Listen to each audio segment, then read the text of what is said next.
اللہ جل وعلا کی حمد و ثنا کے بعد رسول رحمت، شفیع معظم، نبی محتشم، حضور ختم المرتبت، اللہ کے پیارے امت کے سہارے، رب کے محبوب، دانائے غیوب، مالک رقاب امم، فخر عرب و عجم، والی کون و مکان، سیاہ لا مکان، سید انس و جاں، سرور لالا رخاں، نیر تاباں، سرنشین مہوشاں، ماہ خوباں، شہنشاہ حسینہ، تتمہ دوراں، سرخیل زہرہ جمالاں، جلوہ صبح ازل، نور ذات لم یزل، باعث تکوین عالم، فخر آدم و بنی آدم، نیر بطحا، رازدار ما اوہا، شاہد ما طغا، صاحب علم نشرہ، معصوم آمنہ احمد مجتبیٰ، حضرت محمد مصطفیٰ صلی اللہ علیہ وآلہ وسلم کے حضور ناز میں اپنی عقیدتوں، ارادتوں اور محبتوں کا خراج پیش کرنے کے بعد عالی مرتبت، ذی وقار علماء کرام، مہمانان محتشم، معزز حاضرین و حاضرات، ناظرین و ناظرات، السلام علیکم ورحمۃ اللہ وبرکاتہ۔ کتاب رحمت قرآن مجید نے ہمیں مخاطبت کرتے ہوئے ارشاد فرمایا، وَكَذَلِكَ جَعَلْنَاكُمْ أُمَّةً وَسَطًا، کہ ہم نے آپ کو امت وسط بنایا۔ تو دو چیزیں یہاں بیان فرمائی گئیں۔ ایک تو ہمارا نام، ہمارا تعارف، ہماری پہچان امت کے ذریعے سے کی گئی ہے کہ تم امت ہو، اور یہ وہ امت ہے جو میرے حضور نے جوڑی ہے۔ تنکا تنکا کر کے یہ گھونسلہ بنا، کوئی روم سے آیا، کوئی حبشے سے آیا، کوئی فارس سے آیا، کوئی مکے کا باسی تھا، کوئی مدینے کا رہائشی تھا، کوئی یمن سے سفر کرتا ہوا آن پہنچا، اور یہ ایک امت بنی۔ میرے حضور نے امت بنائی تھی، فرقے ہم نے بنائے ہیں، امت کو ٹکڑوں میں ہم نے بانٹا ہے۔ استاد ابراہیم ذوق نے کہا تھا، ہفتاد و دو فریق حسد کے عدد سے ہیں، اپنا یہ طریق کے باہر عدد سے ہیں۔ حسد کے عدد نکالو تو 72 بنتے ہیں۔ تو کہا کہ یہ حسد کا نتیجہ ہے کہ امت فرقہ فرقہ ہو گئی اور ٹکڑوں میں بٹ گئی۔ مجھے بتاؤ، جس نے امت جوڑی تھی اس کے قلب اطہر پہ کیا گزرتی ہوگی؟ گھر میں دو بیٹے آپس میں بولتے نہ ہوں تو باپ کے حلق سے نیچے لقمہ نہیں اترتا۔ جس کی امت فرقوں میں بٹ گئی، طائف کے بازاروں میں، مکے کی گلیوں میں،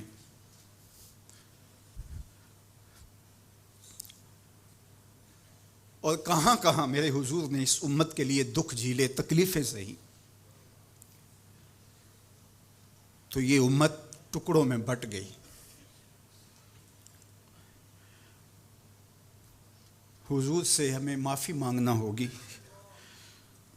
چھوڑ کے آپ کا دامن رحمت، آقا ہم سے بھول ہوئی، کھو دی اپنی قدر و قیمت، آقا ہم سے بھول ہوئی۔ دیکھ ہماری آنکھ مچولی، اپنے سینے اپنی گولی، بھول گئے ہم درس اخوت، آقا ہم سے بھول ہوئی۔ بن گئے سیم و زر کے بندے، تن کے اجلے من کے گندے، لٹ گئی ہم سے فقر کی دولت، آقا ہم سے بھول ہوئی۔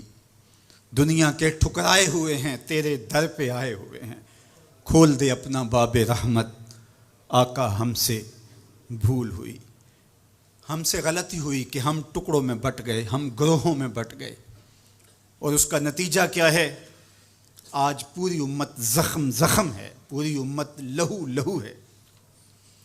کہا تمہاری ہوا اکھڑ جائے گی اگر تم نے حبل اللہ کو چھوڑ دیا، اللہ کی رسی کو چھوڑ دیا، تم نے رسول کے دامن کو ترک کر دیا، تم گروہی تقسیمات پہ یقین رکھنے لگے، تم نے 1.5 اینٹ کی مسجد کھڑی کر لی، تم تقسیم در تقسیم کے عمل سے گزرتے رہے، تم امت سے فرقوں سے جماعتیں، جماعتوں سے لابیاں، اور لڑکتے لڑکتے تم ٹکڑے ٹکڑے ہو گئے، تم کرچی کرچی ہو گئے، تو پھر تمہاری ہوا اکھڑ جائے گی، دنیا میں تمہاری کوئی عزت نہیں رہے گی۔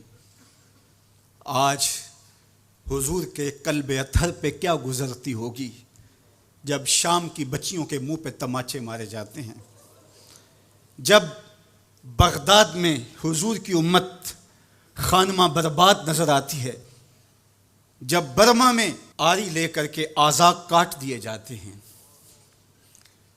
جب دشت لیلہ سے لے کے کندھار تک اور غزہ سے لے کے کشمیر تک لاشیں ہی لاشیں بکھری ہوئی نظر آتی ہیں، بستی بستی، کریا کریا، صحرا صحرا خون، بستی بستی، کریا کریا، صحرا صحرا خون، امت والے امت کا ہے کتنا سستا خون، امت والے امت کا ہے کتنا سستا خون۔ شام، قدس، کشمیر اور برما، کس کس کا احوال کہوں؟ شام، قدس، کشمیر اور برما، کس کس کا احوال کہوں؟ ہر سو زخمی، ہر سو لاشیں، ہر سو بہتا خون، امت والے امت کا ہے کتنا سستا خون، امت والے امت کا ہے کتنا سستا خون۔ آج امت لہو لہو ہے، اس پوری کائنات میں 1 انچ بھی جگہ ایسی نہیں ہے جہاں آتش و آہن برستا ہو اور وہ کفار کی سرزمین ہو۔ جہاں بھی خون بہتا ہے وہ بستی مسلمانوں کی ہے، جہاں لاشیں گرتے ہیں وہ گھر مسلمانوں کا ہے، جہاں عصمتیں لٹتی ہیں وہ خطہ مسلمانوں کا ہے۔ یہ ہمارے گناہوں کی سزا ہے جو ہم کاٹنے پہ مجبور ہیں، اور جب تک ہم امت نہیں بنتے تب تک رسوائیاں ہمارا مقدر ہوں گی اور ذلت ہمارا مقسوم ہے جب تک ہم ان کے دامن سے نہیں جڑ جاتے۔ قوت عشق سے جب دہر میں اجالا نہیں ہوتا تو پستیوں کو بلندیوں سے بدلنے کا کرینہ آپ نہیں سیکھ سکتے۔ نام محمد کو تھام کر کے، امت کی وحدت کے تصور کو اجاگر کر کے، حضور کا پاکیزہ وجود جو امت کی وحدت کا ضامن ہے، اس سے بے لوث محبت کا رشتہ اور الفت کا ربط جب تک مضبوط نہیں ہوتا تب تک ہم ان مشکلات سے کبھی بھی نہیں نکل سکتے۔ 1000 فلسفے تراش لیں، 1000 منطقیں بگھار لیں، لیکن کوئی نتیجہ نہیں ہوگا۔ تمہیں نتیجہ تب ہی ملے گا جب حضور کے قلب اطہر کو آرام پہنچاؤ گے، جب امت بن جاؤ گے، جب حضور علیہ السلام سے وابستگی اپنا شعار زندگی بنا لو گے، تو پھر دہر میں اجالا اور روشنی حضور علیہ السلام کے نام کے صدقے سے نصیب ہوگی، اور تقدیر کا قاضی تمہاری سزائیں معاف کر دے گا، اور پھر نتیجہ تمہارے سامنے اس صورت میں نمودار ہوگا کہ تم بحر و بر کے مالک ٹھہرو گے، اور کائنات کے اندر حضور کے ساتھ وفا کے رشتے کے نتیجے کے اندر لوح بھی تمہارے ہاتھ میں ہوگا، قلم بھی تمہارا ہی مقدر ہوگا۔ لیکن شرط یہ ہے کہ تم صحیح معنی کے اندر امت بن جاؤ۔ وَأَنْتُمُ الْعَالَوْنَ إِن كُنْتُم مُؤْمِنِينَ، یہ میرے رب کا وعدہ ہے، اور میرے رب کے وعدے سچے ہوتے ہیں۔ کہا تم ان کے بن کے تو دیکھو، عزت کا تاج میں تمہارے سر پہ رکھوں گا۔ یہ تمہاری غلطیوں کی تمہیں سزا دی جا رہی ہیں، عزتیں تمہارے لیے ہیں، وقار تمہارے لیے ہے، لیکن شرط یہ ہے کہ تم میرے بھی بن جاؤ، میرے رسول کے بھی بن جاؤ۔ تو پھر عزتیں تمہارا مقدر ہوں گی اور شانیں تمہیں عطا کی جائیں گی، تمہیں عزتوں کی مسندوں پہ بٹھایا جائے گا۔ شکوے کی زبان کھلی تو لہجہ تلخ ہوا، اور اقبال بولا کہ صفائے دہر سے باطل کو مٹایا ہم نے، نوع انسانی کو غلامی سے چھڑایا ہم نے، تیرے کعبے کو جبینوں سے بسایا ہم نے، تیرے قرآن کو سینوں سے لگایا ہم نے، پھر بھی ہم سے گلہ ہے کہ وفادار نہیں، ہم وفادار نہیں، تو بھی تو دلدار نہیں۔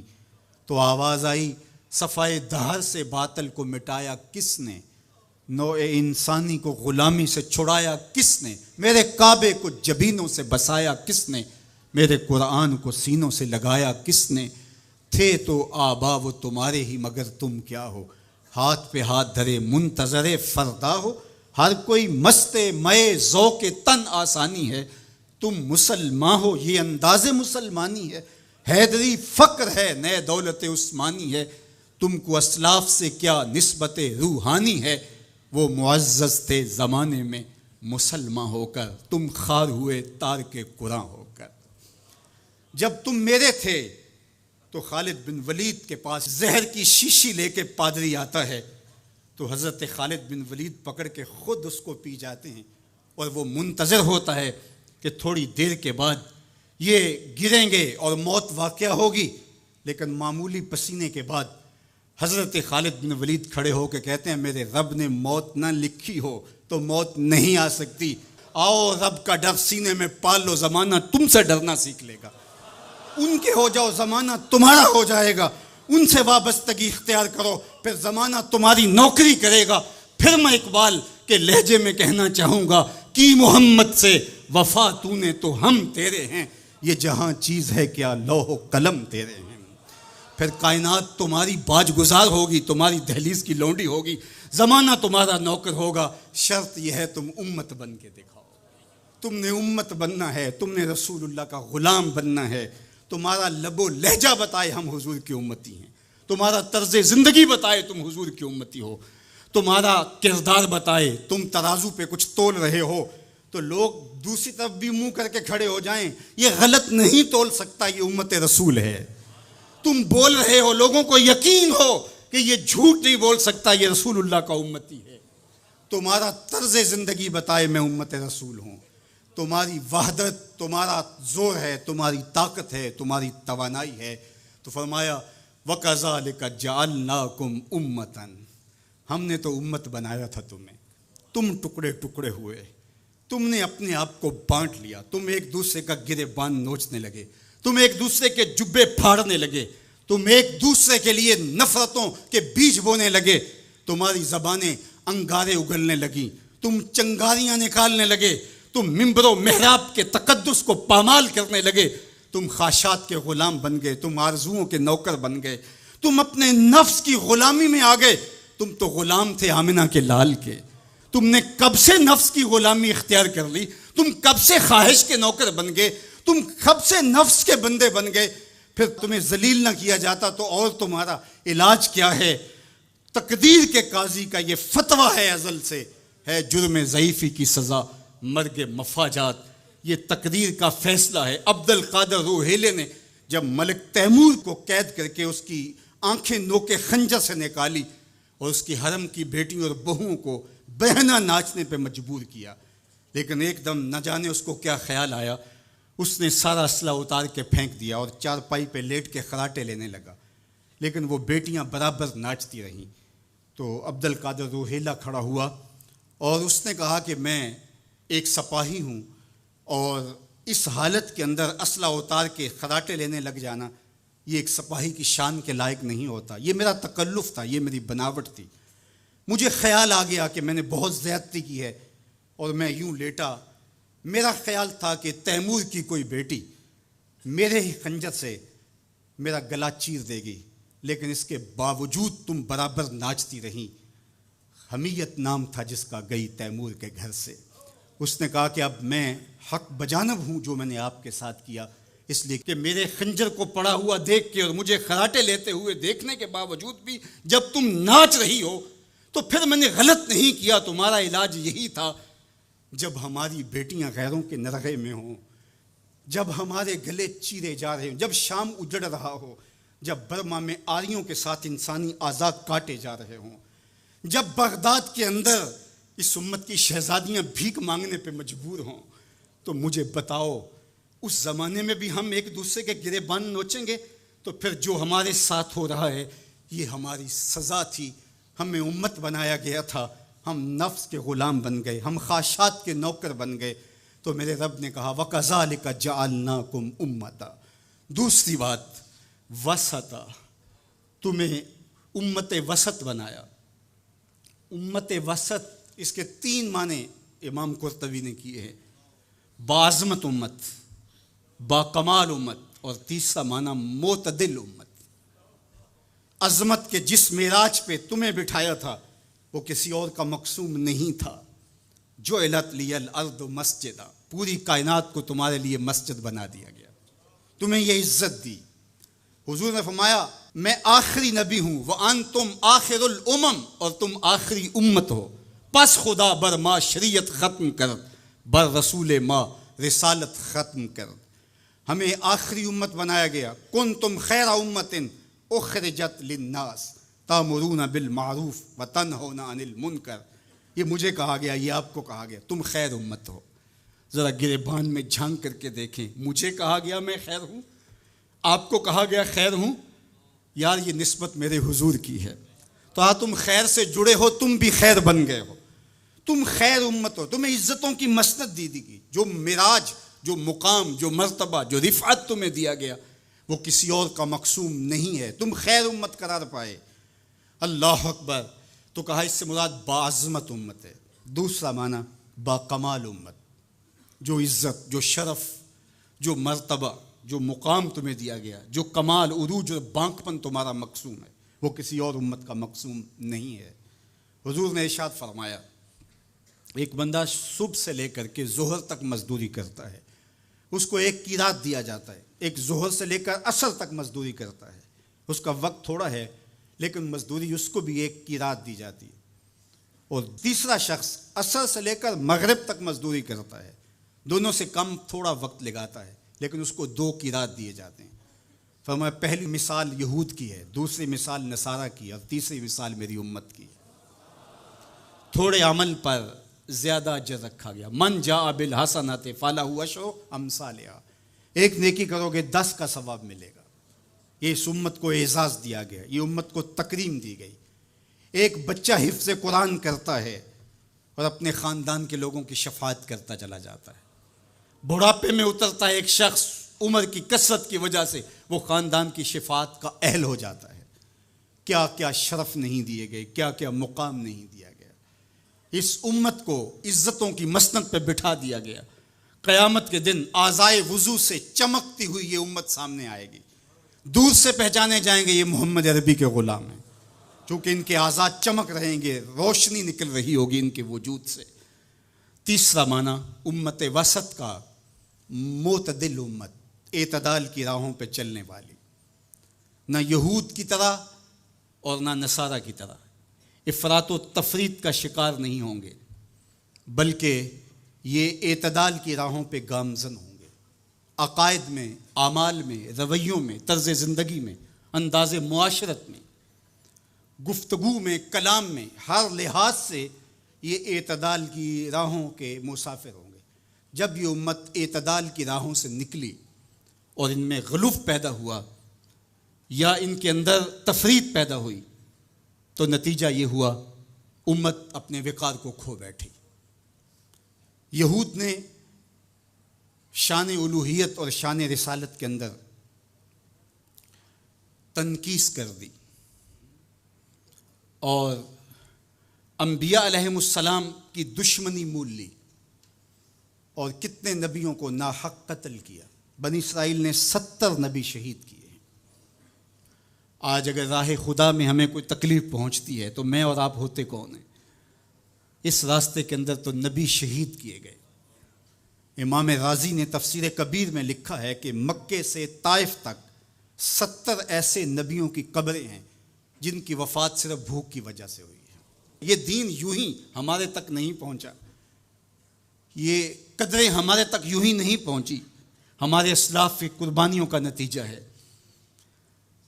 اور دوسری جانب نصارہ نے انبیاء کے باب میں ایسا غلو کیا اور توحید کے عقیدے کو بھی بگاڑ کے رکھ دیا، حضرت عیسیٰ کو خدا کا بیٹا قرار دے دیا۔ تقانیم ثلاثہ میں مبتلا ہو کر کے 3 وجودوں کو انہوں نے معبود قرار دیا اور 3 وجودوں کے مجموعے کو الہ کہا۔ افراط اور تفریط کی راہوں پہ گامزن ہونے والے گمراہیوں کا شکار ہوئے، لیکن مجھے میرے دین نے، میرے اسلام نے جو عقیدہ دیا وہ صراط مستقیم کا عقیدہ دیا۔ اور ہر روز ہر نمازی ہر نماز کی ہر رکعت میں اصالتاً یا وقالتاً یہ کہتا ہے اہدنا الصراط المستقیم۔ یہ اتنی ضرورت ہے ہماری کہ اللہ سے مستقیم راہ مانگے، کہ چونکہ دونوں جانب لڑکنے کے اندیشے لمحہ لمحہ موجود ہیں، پھر اس کو اجالنے کے لیے آگے کہہ دیا کہ غیر المغضوب علیہم ولا الضالین، یعنی نہ تو گمراہوں کا راستہ اور نہ جن پر تیرا غضب ہوا ان کا راستہ، نہ افراط نہ تفریط کی راہ۔ مالک مجھے مستقیم راہوں کا مسافر رکھنا، سیدھی راہ پہ گامزن رکھنا، چونکہ سیدھی راہ پہ گامزن ہونا ہی ہدایت کی علامت ہے۔ جب ترازو کے دونوں پلڑے برابر رہتے ہیں تو اس کو عدل کہتے ہیں، اسی سے اعتدال نکلا ہے۔ کوئی پلڑا جھکا نہیں تو عدل کا نظم خراب نہیں ہوا۔ تم لمحہ لمحہ عدل کی راہوں پہ گامزن رہو گے، اپنا محاسبہ کرتے رہو گے، اپنے عقائد کا محاسبہ کرتے رہو گے، تمہارے عقائد میں خرابی نہیں آنی چاہیے۔ تمہارے 3 بنیادی عقیدے ہیں، عقیدہ توحید، عقیدہ رسالت اور عقیدہ آخرت۔ ان عقیدوں میں کبھی بھی بگاڑ نہ آنے دینا۔ اللہ جل شانہ کی جو شانیں ہیں، اللہ کی جو عظمت ہے، وہ تمہارے رگ و ریشہ میں ہر وقت اس کا رعب اور اس کی خشیت موجود رہنی چاہیے۔ انبیاء علیہ السلام کی عظمتوں کے باوجود کہیں ایسا نہ ہو کہ تمہارے عقیدوں کے اندر خرابی آئے اور تم کہیں غلوف کا شکار ہو جاؤ، جس طرح کہ نصارہ نے کیا۔ اللہ کی شانیں، اللہ کی عظمتیں وراء الورا ہیں۔ اور پھر دوسری بات، کہیں ایسا نہ ہو کہ توحید کے نشے میں تم انبیاء کی تکثیر کرنے لگ جاؤ اور نبی کی شان تمہارے لیے تکلیف کا سبب بننے لگ جائیں۔ شاید اس سے توحید میں کوئی فرق آتا ہے۔ میاں توحید میں فرق نبی کی عظمت سے کیسے آئے گا؟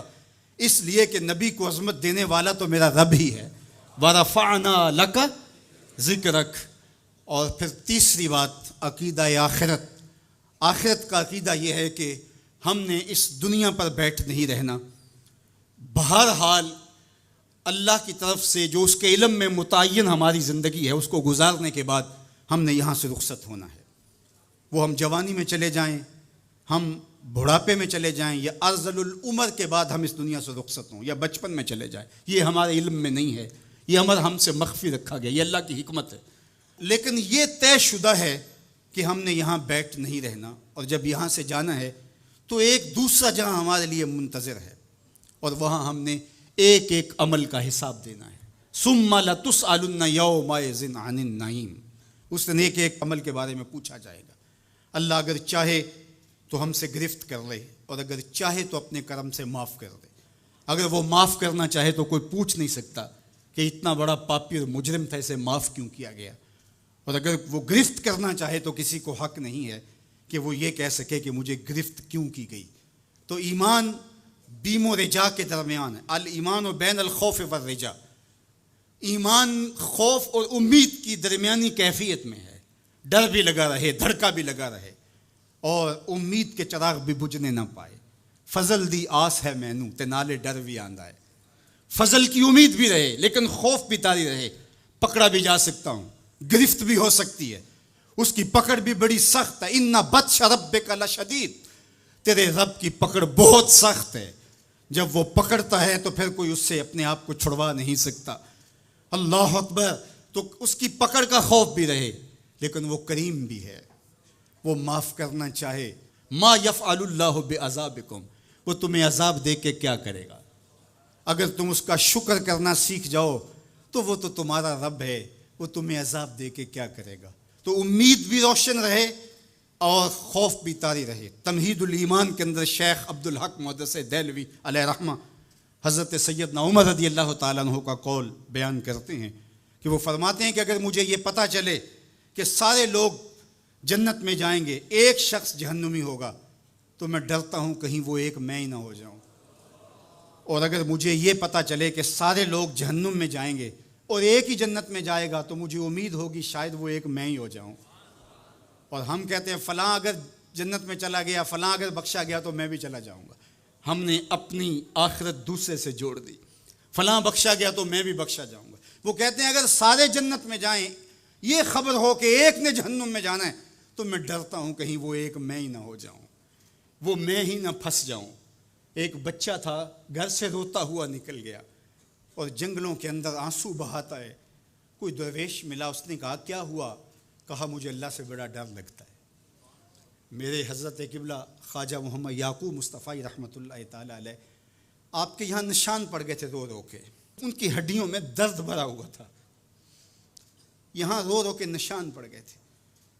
تو یہاں ایک بزرگ ہوتے تھے، انتقال کر گئے۔ وہ کہتے ہیں ایک دن میں گیا تو انہوں نے دونوں اپنے گھٹنے کھڑے کیے تھے اور اپنی باہیں اس کے گرد لپیٹی ہوئی تھیں اور ایسے سر جھکایا تھا۔ تو میں نے جا کے سلام کیا تو انہوں نے سر اٹھایا تو وہ رو رہے تھے۔ تو میں نے کہا کہ آپ اتنا روتے کیوں ہیں؟ تو وہ کہتے ہیں کہ ان کے انداز نے میرے اندر درد بھر دیا۔ انہوں نے ایسے سر اٹھایا اور کہا اس سے ڈر آتا ہے، اس سے ڈر آتا ہے۔ کرم دی آس ہے مینوں تے نالے ڈر بھی آندا ہے، فضل دی آس ہے مینوں تے نالے ڈر بھی آندا ہے۔ یہ امید کہ میری بخشش و مغفرت ہو، اور یہ خوف کہ اگر میں پکڑا گیا۔ تو وہ بچہ رو رہا تھا، تو اس فقیر نے پوچھا بیٹے کیوں رو رہے؟ کہ اللہ کا ڈر آتا ہے۔ تو کہا تمہارے دامن پہ تو گناہ ہی نہیں۔ کہتے ہیں بڑے کی عزت اس لیے کرو کہ اس کی نیکیاں زیادہ ہوں گی، اور چھوٹے کی تکریم اور شفقت اس لیے کرو اس کے دامن پہ گناہ نہیں ہے۔ اللہ اکبر۔ ہم لوگوں کے گناہ دیکھتے ہیں اور اپنی خوبیاں دیکھتے ہیں۔ صوفیاء کا ایک جملہ ذہن کی تختی پہ لکھ لیجئے، جب عیب دیکھنے کا شوق آئے وہ کہتے ہیں اپنے اندر اتر جاؤ، اور جب خوبیاں دیکھنے کا شوق آئے تو دوسروں کو دیکھو، دوسروں کو دیکھو، کسی کے اندر کوئی خوبی، کسی کے اندر کوئی خوبی۔ تو کہا کہ اللہ سے ڈر آتا ہے۔ تو کہا کہ بیٹے تم نے تو گناہ ہی کوئی نہیں کیے۔ تو کہا آج میں نے عجیب ماجرا دیکھا جس نے مجھے گھر سے نکال دیا۔ کہا کیا؟ کہا کہ میری ماں کھانا پکانے کے لیے چولہے میں آگ جلانے لگی، تو اس نے لکڑیاں رکھی، تو لکڑیوں کو آگ نہیں لگ رہی تھی، تو اس نے چھوٹی چھوٹی لکڑیاں توڑ کے پہلے نیچے رکھی اور پھر ان کو آگ لگائی۔ ان کو آگ لگی تو پھر بڑی لکڑیوں کو بھی لگی۔ تو میں روتا ہوا گھر سے بھاگ آیا ہوں جنگل میں، کہیں ایسا نہ ہو کہ قیامت کے دن بڑے بڑے مجرموں کو آگ نہ لگے تو چھوٹے چھوٹوں کو رکھ دیا جائے۔ تو جب خوف سرایت کرتا ہے تو یہاں عمر نہیں دیکھی جاتی، اور بڈھا پاپی سب سے بدترین شخص وہ ہے جو بڑھاپے کے باوجود بھی بدکاری نہیں چھوڑتا۔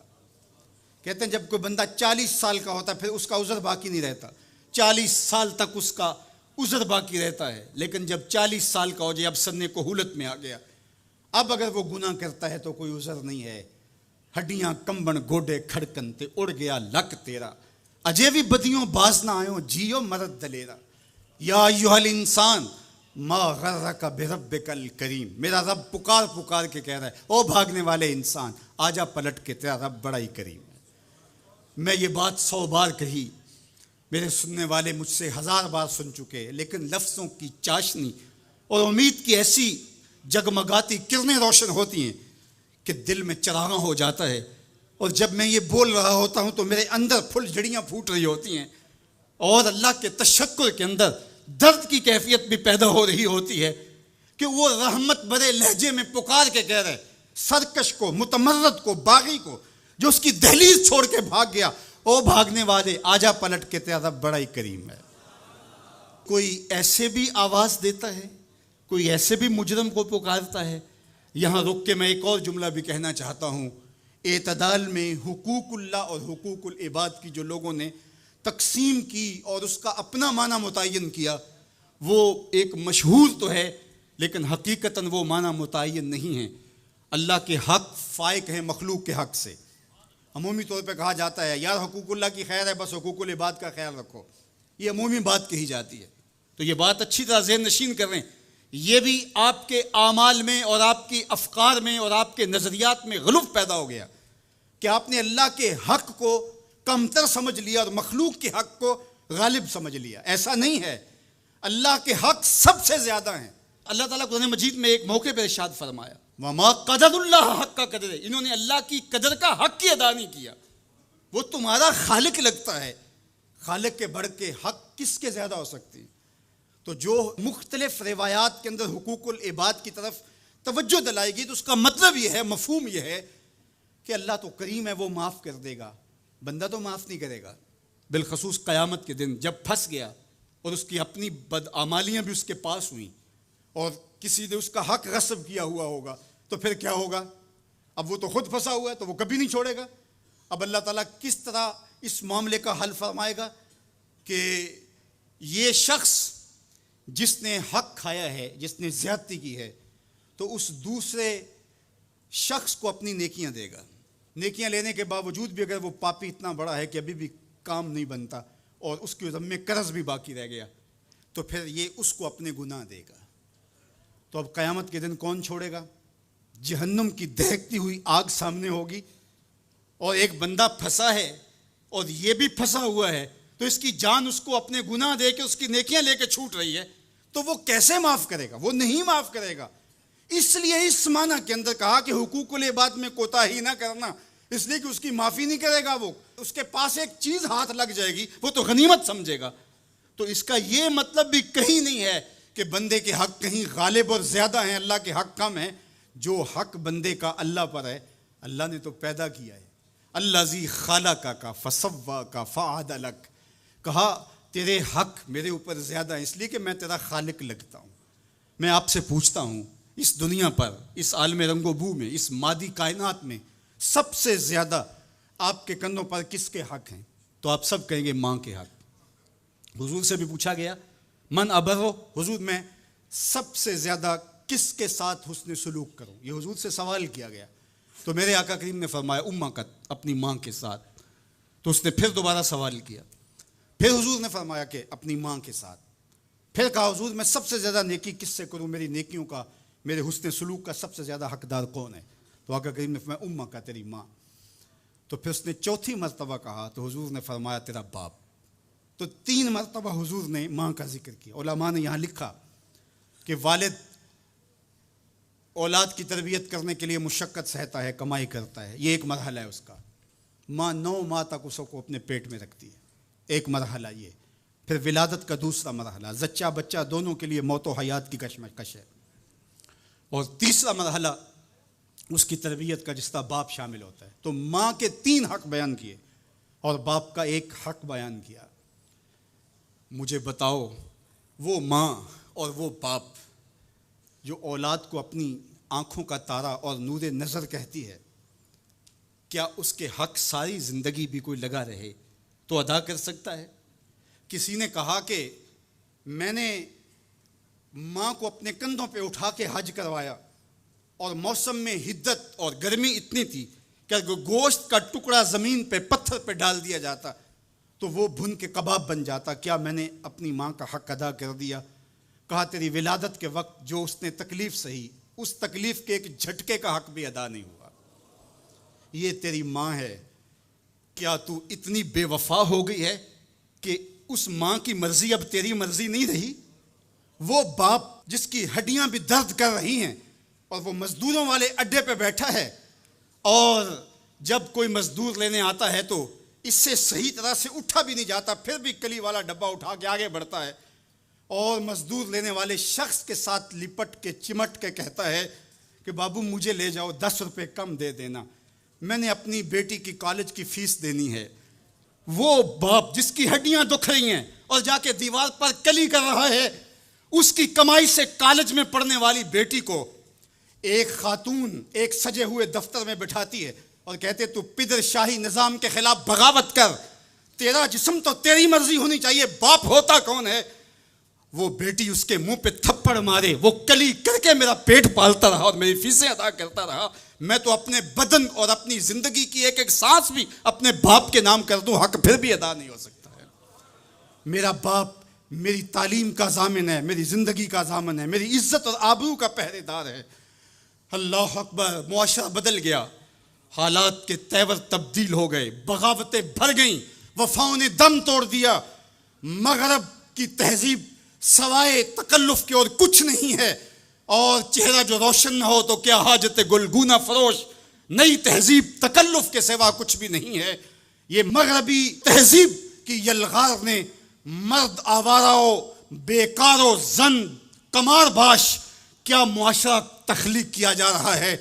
میرے حضور کے غلاموں، آؤ ہم نے دین حضور سے لینا ہے، اور یہ سارے چونچلے اور یہ ساری مغربی وظیفہ خور تنظیمیں یہ دم توڑ کے رہ جائیں گی۔ اس کائنات کے اندر اور اس وطن کے اندر جھنڈا لہرائے گا تو محمد عربی کے نظام کا ہی لہرائے گا انشاءاللہ۔ ہم حضور کے دین کو کھڑا کرنے کے لیے اور حضور کے نظم کو غالب کرنے کے لیے اپنی زندگی کے ایک ایک سانس کو حضور کے نام وقف کریں گے۔ میری زندگی کا مقصد تیرے دین کی سرفرازی، میں اسی لیے مسلمان، میں اسی لیے نمازی، میری زندگی کا ایک ایک لمحہ حضور کے دین کے لیے، حضور کے نام کے لیے۔ تو حقوق والدین کے جو ہے وہ بہت سارے ہیں، کہا تو اس کے ایک درد کے جھٹکے کا جواب بھی نہیں دے سکا۔ ماں اولاد سے جو محبت کرتی ہے اور جو ماں کے حق ہیں وہ اتنے زیادہ ہیں کہ کسی پیمانے میں اس کو تولا نہ جا سکے۔ میں کہا کرتا ہوں سمندر کی پاتال تک تو کوئی پہنچ گیا ہوگا، لیکن ماں کے پیار کا کنارہ آج تک کسی نے نہیں پایا۔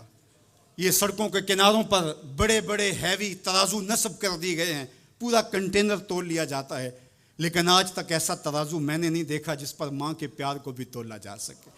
ماں جب بولتی ہے تو اس کے لہجے میں جبریل بولتا ہے، ماں جب مسکراتی ہے تو لگتا ہے جنت کی ساری کلیاں کھل اٹھی ہیں۔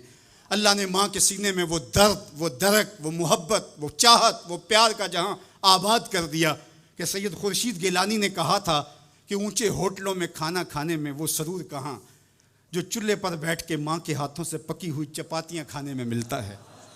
اور کہا اونچے اونچے اسٹیجوں پہ حضرت صاحب، عالی جناب، مفتی صاحب، قبلہ عالم، کیا کیا لفظ سننے کو ملتے ہیں، لیکن ان لفظوں میں وہ چاشنی کیا جو ماں کی زبان سے اوئے مٹھو اور اوئے ببلو کے اندر رکھی گئی ہے۔ ماں کے سینے میں تڑپتی ہوئی ممتا اور محبتوں کا جہاں، اس کی کوئی مثال ہی نہیں ہے۔ ماں کو اتنا پیار کیوں ہے اور ساری زندگی ماں کے حق ادا کرتا رہے پھر بھی حق ادا نہ ہو، کیوں؟ اس لیے کہ ماں نے جنم دیا ہے۔ یہی جواب ہے نا آپ کا کہ ماں اتنا پیار اس لیے کرتے، اس کے حق کتنے ہیں کہ میرے حضور نے کہا پھر ماں، پھر ماں، پھر ماں۔ اتنے حق کیوں ہیں؟ اس لیے کہ اس نے جنم دیا ہے۔ میرے جملے کو بار بار آپ نے سنا ہوگا، پھر سن لیجئے، جس نے جنم دیا ہے اس کو اتنا پیار ہے اور اس کے اتنے حق ہیں، تو جس نے خلق کیا ہے اس کو کتنا پیار ہوگا اور اس کے کتنے حق ہوں گے۔ تو اللہ کے حق غالب ہیں۔ تو یہ جو حقوق العباد کی تلقین کی جاتی ہے تو اس کا مفہوم یہ ہے کہ اس کی معافی نہیں ہوگی۔ انسان ہے، نہیں معاف کرے گا، وہ کریم ہے، معاف کر دے گا۔ تو اس کا یہ مطلب کبھی بھی نہیں نکلتا کہ جو ہے وہ اللہ کے حق کوئی کمزور ہے اور مخلوق کے حق غالب ہیں۔ ہمارے اوپر سب سے بڑا حق ہمارے اللہ کا ہے، پھر رسول اللہ کے حق ہیں، پھر اس کے بعد ہماری ماں کے، ہمارے باپ کے، ہمارے مرشدوں کے، ہمارے استاد۔ ہم احسان فراموش لوگ نہیں ہیں، ہم جس کا بھی حق ہو اس کو پورا کرتے ہیں۔ مولا کائنات سیدنا علی المرتضیٰ فرماتے ہیں جس نے مجھے ایک حرف بھی پڑھایا اس نے مجھے اپنا غلام بنا لیا۔ ہم تھوڑی سی عزت ملنے پر آنکھیں سر پہ نہیں رکھ لینے والے لوگ، ہم احسان فراموش نہیں ہیں کہ کبھی باپ کو پدر شاہی نظام کے ساتھ مسترد کریں، کبھی ماں کے چہرے پہ لات مار دیں کہ تم کون ہوتی ہو میری زندگی میں مداخلت کرنے والی۔ ہم تو رشتہ بھی کرنا ہوتا ہے تو بوڑھی دادی امی سے بھی پوچھتے ہیں، جب تک وہ ہاں نہیں کرتی تو گھر کے اندر ماحول ہی نہیں بنتا ہے۔ ہمارا دین، ہمارا کلچر، ہماری تہذیب، ہمارا تمدن ہمیں یہ سکھاتا ہے لیس منا من لم یرحم صغیرنا ولم یوقر کبیرنا، جو چھوٹوں کے ساتھ شفقت سے پیش نہیں آتا اور بڑوں کے ساتھ جو ہے وہ توقیر سے پیش نہیں آتا۔ میرے حضور نے فرمایا میرے ساتھ اس کا کوئی تعلق، کوئی ربط، کوئی رشتہ نہیں ہے۔ تو ہمارا دین تو ہمیں یہی سکھاتا ہے۔ تو بیم اور رجا کے درمیان ہمیں یہ سکھایا گیا۔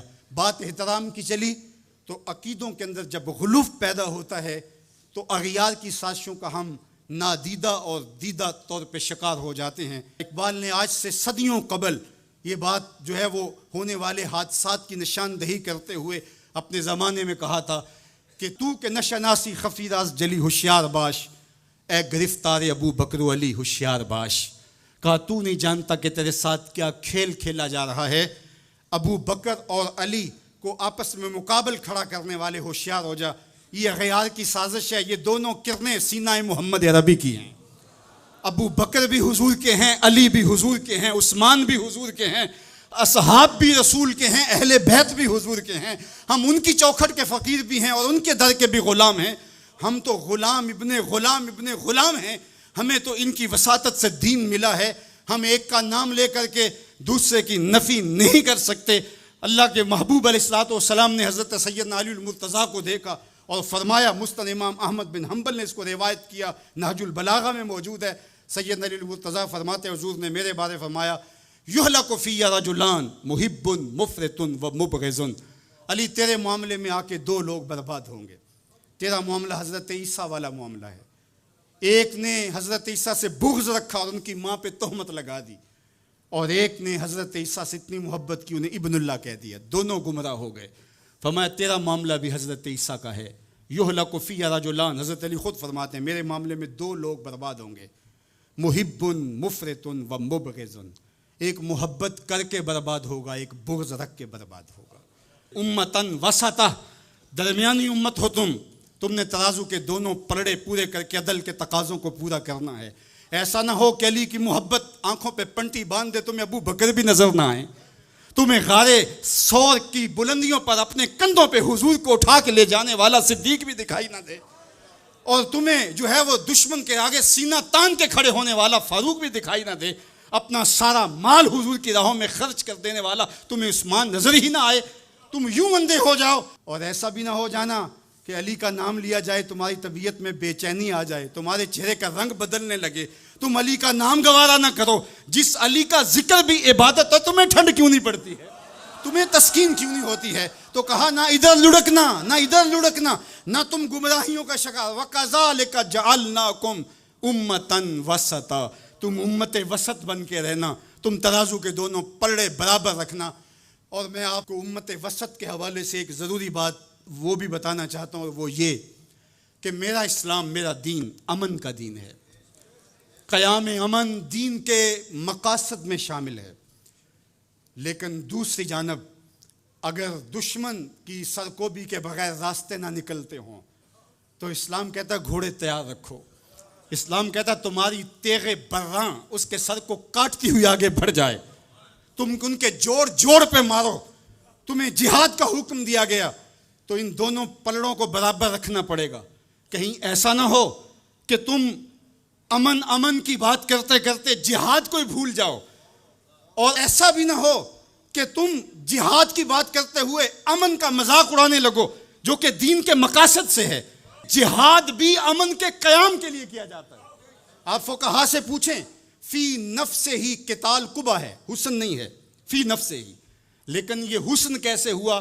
لغیر ہی ہوا، یعنی چونکہ قتال سے پھر پائیدار امن آئے گا، لہٰذا یہ مجبوری قبول کر لی گئی. تو اصل امن ہے، امن کے قیام کے لیے جہاد کیا گیا، اور اس میں تمہارا نفس نہیں آنا چاہیے. حضرت علی کے منہ پہ تھوک دیا جاتا ہے، پیچھے ہٹ جاتے ہیں چھاتی سے، علی کا نفس شامل ہو گیا. یہ ہمارا دین ہے.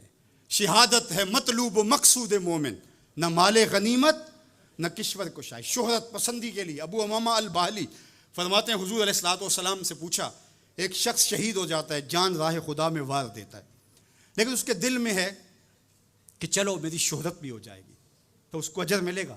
میرے حضور نے فرمایا فلا شیء لہ، اسے کوئی اجر نہیں ملے گا. تو کہتے ہیں میں سمجھا کہ میں اس بات کو صحیح طرح سے بیان نہیں کر پایا، تو میں نے پھر کہا حضور اعلاء کلمت الحق کے لیے، دین کی سربلندی کے لیے اس نے یہ سب کچھ کیا ہے، لیکن ساتھ یہ بھی ہے کہ چلو ناموری بھی تو ہوگی. حضور نے پھر فرمایا فلا شیء لہ، اسے کوئی اجر نہیں ملے گا. تیسری مرتبہ پھر پوچھا حضور اس کا مقصد اللہ کے جھنڈے کو اونچا کرنا، اعلاء کلمت الحق، لیکن ساتھ یہ بھی ہے چلو ناموری بھی تو ہوگی.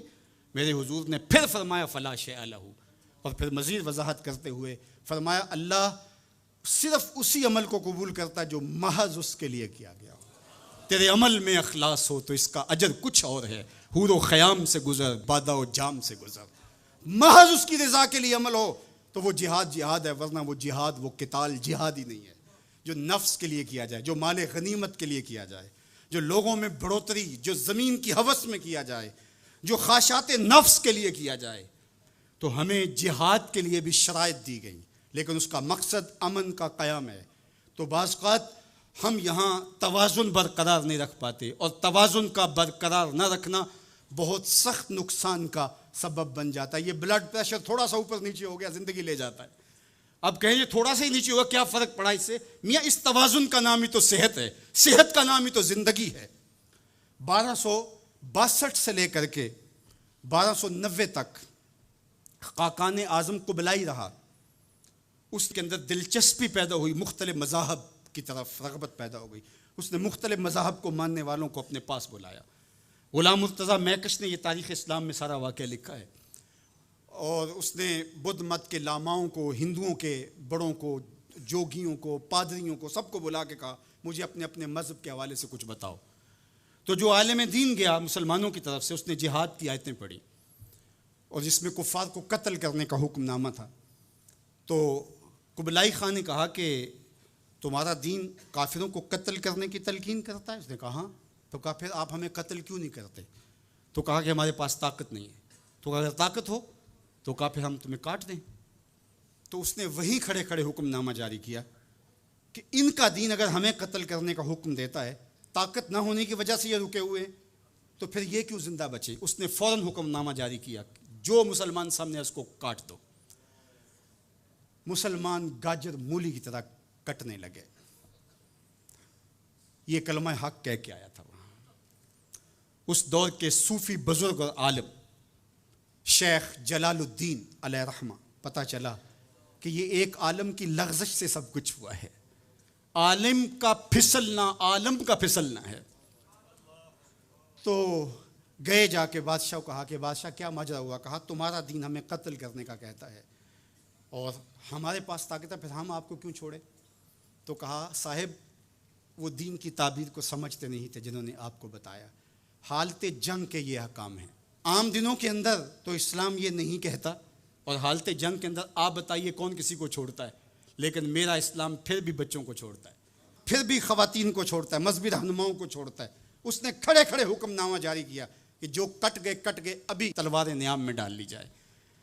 تو صاحب جب تک عدل نہیں ہوگا، جب تک آپ یکسر علم را دامن عقل باید، ایک سیر علم کے لیے 10 من عقل چاہیے، اگر آپ ترازو کے دونوں پلڑے برابر نہیں رکھ سکتے تو تمہیں تولنے کے لیے بٹھایا کس نے؟ میرا رب کہتا ہے وَكَذَلِكَ جَعَلْنَاكُمْ أُمَّةً وَسَطًا، ہم نے تمہیں امت وسط بنایا۔ ترازو کے دونوں پلڑوں کو برابر رکھنا، دونوں پلڑوں کو جھکنے نہ دینا۔ اللہ کے محبوب علیہ السلام نے دونوں پلڑے رکھے۔ المومن غر کریم، مومن سادہ مزاج ہوتا ہے، بھولا بھالا سیدھا سادہ ہوتا ہے۔ اللہ اکبر۔ اب مومن کا سیدھا سادہ ہونا یہ کہیں ایسا ہی نہ ہو کہ لوگ اس کو دعوے لگاتے رہیں۔ کہا فطرتاً تو ایسا ہی ہوتا ہے، اس کی طبع ہے کہ وہ اعتبار کر لیتا ہے، لیکن دوسرے مقام پہ کہا بیلنس بھی کر لو۔ میرے حضور نے ارشاد فرمایا لا یلدغ المؤمن من جوہر واحد مرتين، مومن ایک ہی بل سے 2 مرتبہ ڈنگ نہیں کھاتا۔ اگرچہ وہ چالاک نہیں ہے لیکن زیرک ضرور ہے، اگرچہ وہ مکار نہیں ہے لیکن بصیرت کا نور اللہ نے اس کے سینے میں رکھا ہے۔ کہا اس کی فراست قلبی سے ڈرو، وہ اللہ کے دیے ہوئے نور سے دیکھتا ہے، اس کو اللہ نے چراغاں دی ہے، اللہ نے اس کو روشنی عطا کی ہے۔ عمومی طور پہ کہا جاتا ہے یہ دنیا والے ہیں، یہ دین والے ہیں، اور یہ 2 تقسیمات کر دی جاتی۔ یہ تقسیمات ہمارا دین ہمیں نہیں سکھاتا ہے۔ دونوں پلڑے برابر رکھو، دنیا بھی اور دین بھی۔ اصل دنیا کیا ہے؟ ملا رومی بولے چیز دنیا از خدا غافل بدن، دنیا ہے کیا؟ خدا سے غافل ہونے کا نام دنیا ہے۔ وہ آپ چاہے ممبر پہ بیٹھ کے غافل ہیں یا دکان پہ بیٹھ کے غافل ہیں، وہ آپ دنیا داری کر رہے ہیں۔ یہاں مقصد لوگوں کے دل اپنی طرف موڑنا، لوگوں کی جیبیں ڈھیلی کرنا، لوگوں میں اپنے آپ کو محبوب اور اپنے آپ کو جو ہے وہ لوگوں کا مقصود بنانا، اپنے بت کو تراشتے رہنا کہ لوگ پوجا پاٹ کرتے رہیں۔ یہ ممبر پہ دکانداری ہو رہی ہے، اور دوسرا دکان پہ بیٹھا ہے لیکن سچ کا دامن نہیں چھوڑتا۔ میرے حضور نے فرمایا سچا تاجر قیامت کے دن پیغمبروں کے ساتھ اٹھایا جائے گا۔ تو دنیا اور دین یہ دونوں ساتھ ساتھ چلتے ہیں۔ تو دین اور دنیا 2 الگ الگ خانے نہیں ہیں۔ اسلام ترک دنیا سے روکتا ہے لیکن غرق دنیا سے بھی بچنے کی تلقین کرتا ہے. رہبانیت کا درس بھی نہیں دیتا. لا رہبانیت فی الاسلام. اسلام میں رہبانیت نام کی کوئی چیز نہیں ہے کہ تم گھر بار چھوڑ دو, تم بستی چھوڑ دو, تم کوہ غار کی زندگی اختیار کرو. اسلام کا یہ مزاج نہیں ہے. ابھی بات ہو رہی تھی, حضور نے مواخات قائم کیے مدینہ المنورہ میں, 2 مرتبہ قائم کیے. ایک دفعہ حضور نے مکے میں قائم کیے تھوڑے صحابہ کے درمیان. اور مواخات مدینہ یہ کائنات کا ایک انوکھا باب ہے, اور یہ ایک الگ مضمون اور عنوان ہے کہ 2 افراد کو, ایک انصار لیا اور ایک مہاجر لیا, اور حضور نے ان کے درمیان مواخات قائم کر دی. تو حضرت ابو درداء اور حضرت سلمان فارسی کے درمیان حضور نے مواخات قائم کی. تو جن کے ساتھ بھائی چارہ تھا وہ پھر حال پوچھنے جاتے تھے کہ میرے بھائی کو پریشانی تو نہیں ہے. تو حضرت سلمان فارسی گئے حضرت ابو درداء کے گھر, تو دیکھا کہ حضرت ابو درداء کی بیوی وہ عام سے کپڑوں میں تھی. تو انہوں نے کہا کہ میری بہن یہ کیا ماجرا, میلے کچیلے واجبی سے کپڑے. تو کہا کہ تمہارے بھائی کو دنیا کے ساتھ کوئی رغبت نہیں ہے, عورت آراستہ ہو. حضور نے فرمایا کہ عورت کی خوبیاں بیان کی کہ بہترین عورت وہ ہے جب اس کا شوہر دیکھے اس کو تو اس سے خوش کر دے. وہ اس کا لباس اور طرز زندگی ایسا ہو کہ مرد کے لیے مسرت, خوشی اور سرشاری کا ذریعہ ہو, تاکہ اس کی نظر یکسو رہے اور اس کے خیالات پراگندہ نہ ہوں, اس کی سوچوں میں آوارگی نہ آنے پائے. تو کہا کہ تمہارے بھائی کو رغبت ہی نہیں ہے دنیا کے ساتھ, اس لیے مجھے اس کی کوئی ضرورت نہیں ہوتی. خیر حضرت ابو درداء آئے تو کھانا لائے. تو حضرت سلمان فارسی نے کہا کہ آپ بھی کھائیے. کہا میں روزے سے ہوں. کہا کہ میں تو نہیں کھاؤں گا جب تک آپ نہیں کھائیں گے. تو نفلی روزہ مہمان کے لیے توڑا جا سکتا ہے. تو انہوں نے روزہ افطار کر لیا, ساتھ بیٹھ کے کھانا کھایا. رات پڑی, سونے لگے. تو حضرت ابو درداء مصلی بچھا لیا. حضرت سلمان فارسی نے کہا کہ جناب آپ کو میرے ساتھ سونا پڑے گا. اللہ اکبر. یار وہ صوفی حضور کی تربیت کے پالے ہوئے تھے. آج تو پھر فتویٰ متوجہ ہو جاتا نا کہ اس نے مجھے نماز سے روکا ہے, یہ دارا اسلام سے خارج ہے. تو آپ نے کہا ٹھیک ہے, مہمان ہو, مہمان نوازی کا یہ بھی ایک ڈش ہے نا, چلو میں سو جاتا ہوں. سحری ہوئی تو سلمان فارسی اٹھے, ان کو اٹھایا, بیدار کیا, تہجد پڑھی دونوں نے. اور پھر حضرت سلمان فارسی نے کہا کہ تمہارا میں نے عمل دیکھا, تمہاری بیوی کے کپڑے میلے کچیلے تھے, تم نے روزہ رکھا ہوا تھا اور رات تم قیام کرتے ہو. تو کہا کہ تمہارے نفس کا بھی تمہارے اوپر حق ہے, تمہارے اہل خانہ کا بھی تمہارے اوپر حق ہے, تمہارے رب کا بھی تمہارے اوپر حق ہے, اور تمہارے مہمان کا بھی تمہارے اوپر حق ہے, اور ہر ذی حق کا حق تمہیں ادا کرنا ہوگا. اور یہ بات چھڑی اور پھر دونوں چلتے ہوئے حضور کے پاس آ گئے. خوشا وہ وقت کے فیض عام تھا ان کا, خوشا وہ وقت کے بطحہ مقام تھا ان کا. کیسے وہ لمحے تھے. آج تو کوئی مسئلہ ہو تو کوئی ملتا ہی نہیں ہے, درد ہو تو سنائیں کس کو, زخم ہو تو دکھائیں کس کو, کہانی ہو تو کہیں کس سے, دکھڑے ہوں کس کی دہلیز پہ رکھیں, کس کے کندھے پہ سر رکھ کے روئیں, کوئی رہا ہی نہیں ہے. تو وہ اٹھے اور حضور کے پاس آئے, اور حضرت سلمان نے اپنی کہانی سنائی اور ابو درداء نے اپنی بات کہی. تو میرے حضور نے کیا کہا سنو. میرے حضور علیہ الصلوۃ والسلام نے ارشاد فرمایا, صدق سلمان, کہا میرے سلمان نے سچ کہا ہے. تو ہمارا دین ہمیں یہ کہتا ہے کہ تمہاری زندگیاں خوبصورت ہو, رب کا حق بھی ادا کرو.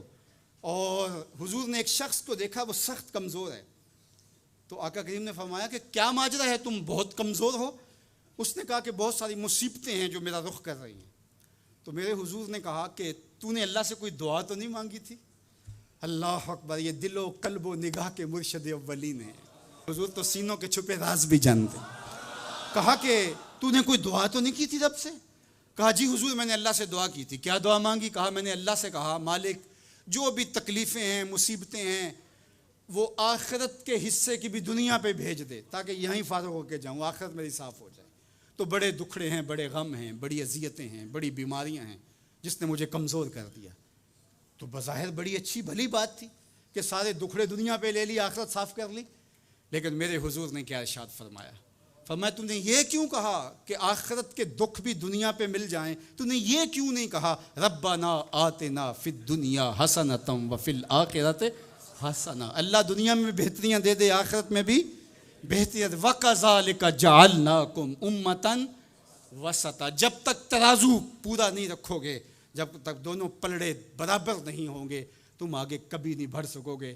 یار میں تو سفر پہ نکلتا ہوں تو میرا ساربان گاڑی روک کے کہتا ہے میں نے ہوا چیک کروانی ہے، کسی ٹائر میں ہوا کم نہ ہو۔ مجھے تو لگتا نہیں، وہ کہتا ہے مجھے پتہ ہے گاڑی ڈول رہی ہے۔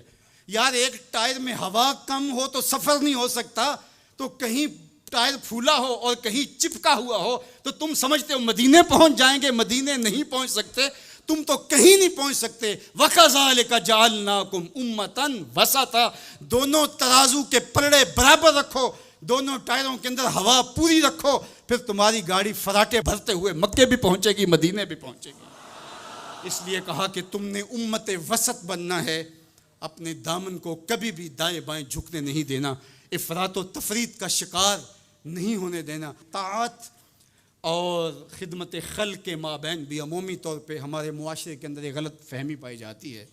کچھ لوگ کہتے ہیں جی بس میں تو اللہ کی مخلوق کی خدمت کرتا ہوں، مجھے کیا، میں تو حج بھی نہیں کیا، اس کے پیسے بھی غریبوں کو دے دیے ہیں۔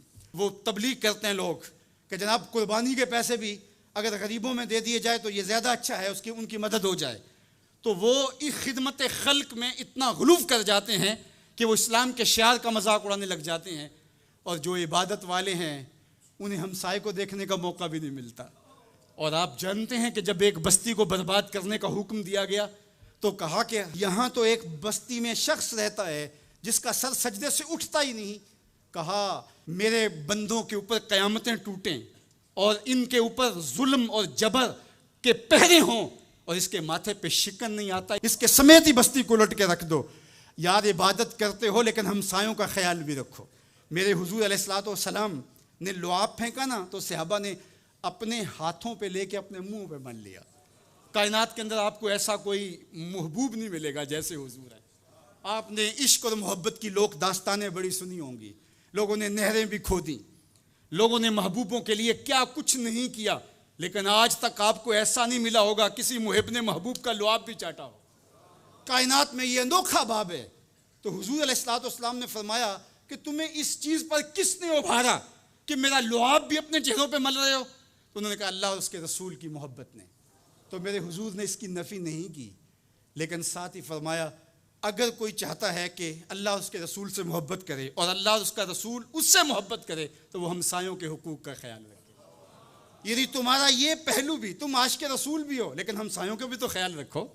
تمہارے گھر پہ جھنڈا تو لگا ہے حضور کے میلاد کا، لیکن اگر ہمسایوں کے گھر میں اندھیرا ہے تو یار اپنے گھر میں اس سال اگر چراغاں نہیں کر سکے، غریب ہمسائے کا میٹر کٹ گیا اس کا بل دے دو، آمنہ کا لال زیادہ خوش ہوگا، میلاد والا رسول زیادہ خوش ہوگا۔ اس لیے دونوں پلڑے برابر رکھو، نہ تو عبادات کے زعم میں تم خدمت خلق کو اور ہمسایوں کے حقوق کو، رشتہ داروں کے حقوق کو بھول جاؤ، اور نہ یہ کہ تم خدمت خلق کے نام پہ عبادات کا مذاق اڑانے لگو۔ وَكَذَلِكَ جَعَلْنَاكُمْ أُمَّةً وَسَطًا۔ ادارت المصطفیٰ دونوں بازوؤں کے ساتھ اڑنے کی فکر رکھتا ہے اور امت وسط کے مزاج کو لوگوں میں راسخ کرنا شروع ہوتا ہے۔ ظاہر ہے جب کبھی اس بازو پہ زور پڑے تو کبھی اس بازو پہ زور پڑے تو بازو جھکنے لگتے ہیں، تو میرا اللہ مدد کرتا ہے، نصرت دیتا ہے۔ تو کبھی ہمارے کسی بازو پہ فتویٰ بھی آ کے جو ہے وہ زور ڈالتا ہے، کبھی کسی فتوے کا میزائل لگتا ہے، لیکن ہم تو بلے شاہ کی بولی میں کہتے ہیں بلے آلو کی تینوں کافر کافر آکھن تو آہو آہو آکھ۔ ہمارا کام الجھنا تھوڑا ہے، ہم نے تو آگے بڑھتے ہی چلے جانا ہے، اور ہماری منزل تو مدینہ ہے، ہم نے تو اس کی طرف عازم سفر رہنا ہے۔ ادارت المصطفیٰ ایک فکر کا نام ہے، اور وہ فکر جو مدینے کی ضیاؤں سے پھوٹتی ہے، گنبد خضرا کے جمال کی روشنی ہے، اور وہ مصطفی نہیں ہو سکتا جس کے دونوں بازو میں سے ایک بازو شل ہو۔ حضور کی امت سے جس کو پیار نہیں ہے، حضور کی امت سے جس کو محبت نہیں ہے، حضور کی محبتوں کا کبھی بھی مستحق نہیں ہو سکتا۔ میرے بزرگ فرمایا کرتے تھے جس کے بچوں سے تم پیار کرتے ہو اس کا باپ تم سے پیار کرتا ہے۔ اگر تم چاہو کہ حضور ہم سے پیار کریں تو حضور کی امت سے پیار کرو۔ تو ایک امت بنو، دوسرا امت وسط بنو، تو پھر دیکھنا تمہاری شاہین صفت پرواز اس کو کوئی چھو بھی نہیں سکے گی۔ تم پھر بڑھتے رہو گے اور تمہارا بڑھنا منزل آشنا ہوگا، اور تو راہ نورد شوق ہے منزل نہ کر قبول، لیلا بھی ہم نشیں ہو تو محمل نہ کر قبول۔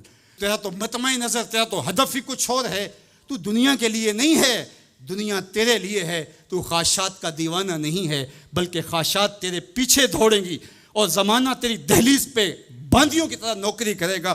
من کان للہ کان اللہ لہو، تو ان کا ہو کے دیکھ، زمانہ تیرا ہو جائے گا۔